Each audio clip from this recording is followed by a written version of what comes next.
să fie supărat, că merg în limitele legale. A, 110. No, hai că-s la intrare în Orăștie, da, pe dreapta, în parcare. No, bun, ceau. Hai, tată. Stai un pic. Bani. Vine poliția. Uite. Mi-am depășit cu 204 minute. Da. Să du-te, mă, atunci, să dai în pula mea. Nu, că m-au sunat în cash. Da.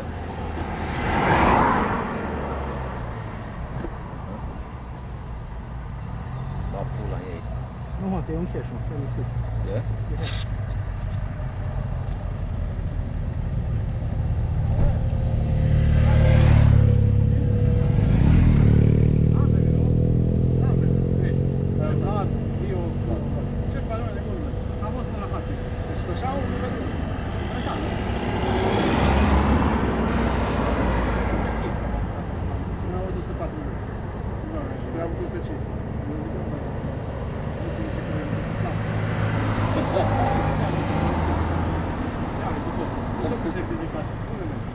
Eram acasă.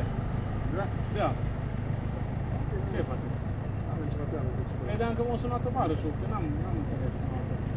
Dar ați venit bine. Nu v-ați lăsat nici voi. Hai. Hai, la fel.